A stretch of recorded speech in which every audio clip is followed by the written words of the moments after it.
Well, hello there, everyone. Hopefully you're doing fantastic. Today is Thursday, August the 4th, year 2022. And for those 20 of you that watched my live stream last night, I do appreciate it. And just FYI, I had to delete that video, okay? Because main reason was one little thing. I did rant a little bit, so I don't like my rants being in videos. But that's not the reason. I would have kept it there. But I have an app that I manage my videos with for YouTube, and I think I mentioned somewhere in that video, it takes hours for my videos, my live streams to process on YouTube because they're longer than my typical videos. This one was still processing when I went to bed around midnight.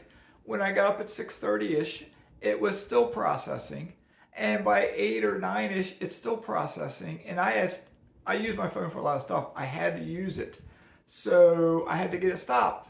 And because it was jacking up my app, and so the only way to stop it was to delete it. So it is what it is. No great loss. So anyway, with that being said, I'm not a CPA, I'm not a financial advisor, I'm not an attorney. I am just mazske finance. All right, I want to talk a little bit about the Great Unrest. The Great Unrest, and I'll put a link below from the article I read. It's on CNBC. It's written by Matt Rosoff. I may spell it wrong. Matt Rosoff. I'll put a link below, like I said. All right. He says in here, a shrinking economy, a recession, shrinking economy, typically does not come with high inflation. It can. Look at the 1970s into the early 80s. There was high inflation, and the economy was shrinking. But he puts an and a red hot labor market, because we still have very low unemployment. We have jobs that are going unfilled. People don't want to work. They're lazy. Okay. And then he goes on to say, perhaps the economy is so bizarre because consumers are no longer acting rationally. I agree 100%. Society are not acting rationally. So anyway, let me scroll down here real quick. I'm not going to read the whole article to you. All right, he mentioned how some people say it's a K-shaped recovery, like the wealthy are getting benefited while the low income are not. He kind of disagrees with that. He does talk about where he quotes someone was saying he doesn't know in his career they've ever seen a more complex environment to analyze consumer behavior than what we're dealing with right now. He said he brought up high inflation, rising wages, and federal stimulus spending that's still stoking the economy. At the same time, societal issues like the post-COVID reopening and Russia's war in Ukraine are weighing in on consumer sentiment. And he says things are very strange. Is a recession coming or not? A lot of people say yes, a recession is coming. Tech and finance are bracing for a downturn. They've slowed down hiring. They got job cuts. They're trying to get employees to be more efficient in how they work. The NASDAQ has dropped more than 20% from its November peak, and many high-flying tech stocks are down 60% or more. Okay, so the stock market, especially technology, has been affected. Inflation is causing consumers to spend less on non-essential purchases, like clothing, so they can afford gas and food. The U.S. economy has contracted for 2 straight quarters. That meets the clinical definition of a recession. And he goes on about the travel and hospitality industries cannot find enough workers. Travel is nearly back to the 2019 levels, but delays are common as airlines can't find enough pilots and there are not enough rental cars to satisfy demand. Restaurants are facing a dire worker shortage. The labor movement is having its biggest year in decades as workers at Starbucks and places like Amazon are trying to use their leverage to extract concessions from their employers. Reddit is filled with people posting about quitting low-paying jobs and abusive employers. All right, a shrinking economy typically, though, doesn't come with both high inflation and a red-hot labor market. And then this guy has this theory about what's going on. And I'm going to read these 2 paragraphs to you, okay? These are interesting. The pandemic shock turned 2020 into an epic changing year. And much like the 9/11 terrorist attacks in 2021, The full economic and societal effects will not be understood for years. How many of y'all remember 9/11? I remember it distinctly. It changed this country. If you're younger than I am by 15, 20 years, you may not remember it that well. I was both not that long out of the military and I was working as a police officer. I remember 9/11. I took a test, an officer aptitude test on 9/12, the day after, to become an officer in the United States Navy. And I told you about that story in a different video. All right, but then he goes on. This next paragraph is interesting. All right, this will be my last paragraph I read, I think. He said, Americans experience the deaths of family members and friends. A lot of people have died from COVID that wouldn't normally have died. I have a nephew. He had COVID where he almost died. He was in the hospital for so long. He was only 18 years old. Valedictorian of his high school. Full ride to college. And got COVID and was in a coma for a long time. Almost died. He's now back, but he is physically affected. He will be affected the rest of his life.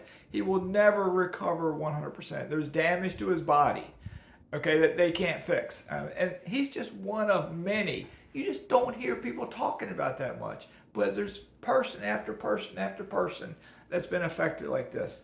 All right, so continuing on.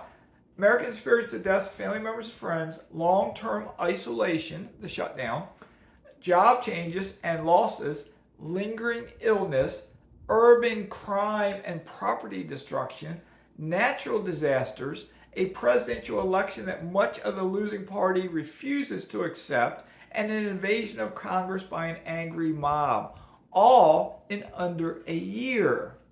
A lot of people are dealing with that trauma, and they're suspicious that the future holds more bad news by ignoring proprietary, ignoring societal expectations, and even ignoring the harsh realities of their own financial situations.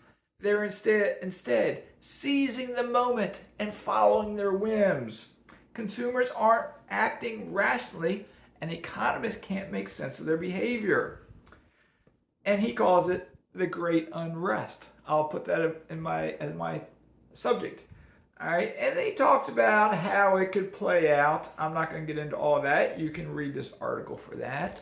But do you agree or do you not agree? Society is jacked up right now.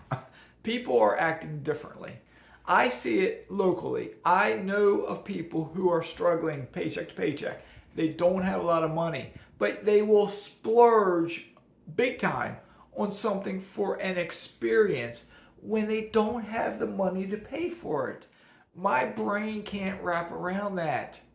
I'll give you an example. I want to get a boat one day. I am not going to do it until I can afford to pay cash, because I'm talking about getting a nice boat, $60,000, $70,000, $80,000. I'm not going to do it until I can afford to pay cash, and I know that I can afford the fuel, the maintenance, etc., etc., etc., without it impacting me where all of a sudden, oh, my money's too tight. But people out there, look at your community where you live at. How many people have bought newer cars? How many people have bought toys, whatever kind of toy they get, or buy some, or taken some fancy trip because they were cooped up for so long? People don't have patience. They don't have delayed gratification. We all, as investors, we all need delayed gratification. Sure, you might get impatient at times. I get impatient at times. But we gotta delay our gratification, because if we don't, we're not going to become multimillionaires. And once you're a multimillionaire, you can get a nice house with a swimming pool. You can get a nice house with a dock and a tiki hut. You can perhaps buy a boat. You can perhaps buy a $100,000 car. You can do those things, but don't do them before the time is right.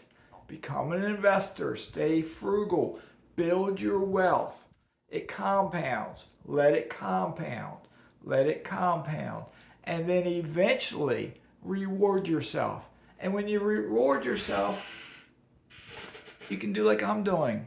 You can do like Dion's doing. Dion Talks. Dion Talks. He's retired. I'm retired. We're not working.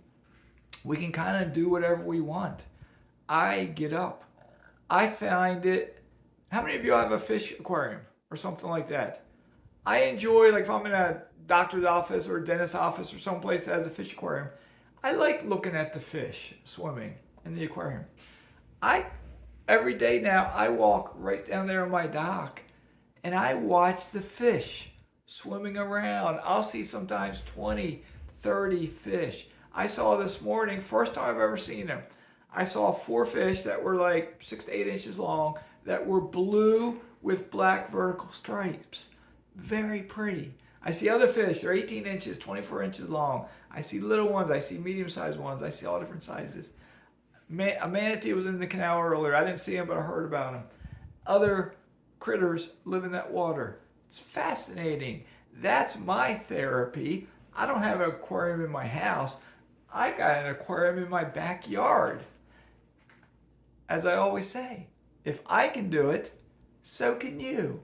Sure, society may be in the Great Unrest. Who cares? Let's build our own bubble around us. Let's be problem solvers. I will solve my problem that I brought up last night in my live stream. Let's solve the problems around us and let's make our own personal economic bubble to protect ourselves. When you buy real estate, when you get to a point, I'm not a lawyer, I'm not telling you to do this, but when you get to a certain point, look at protecting your rental properties. Look at protecting yourself. There are people out there that will try to take what you have. Learn how to protect yourself. I've had my attorney, one of them, talk on my channel, Megan, look at my interviews with others. And she talks about the structure that I have between trust and LLCs. Child Series LLC, Trust, Parent Series LLC, Standalone LLC. I'm getting layers.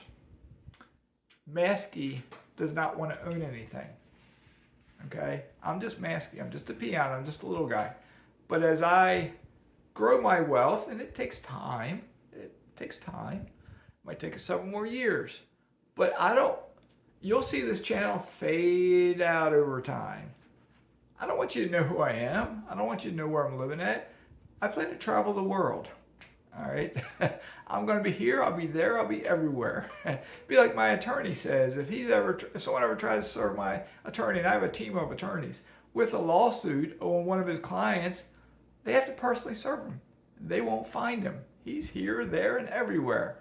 So with that being said, don't let the Great Unrest disturb you. Yes, be concerned about your job if you're working a job.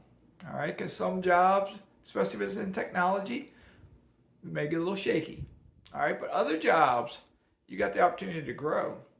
But for investors, this could be the golden opportunity that a lot of you are waiting for.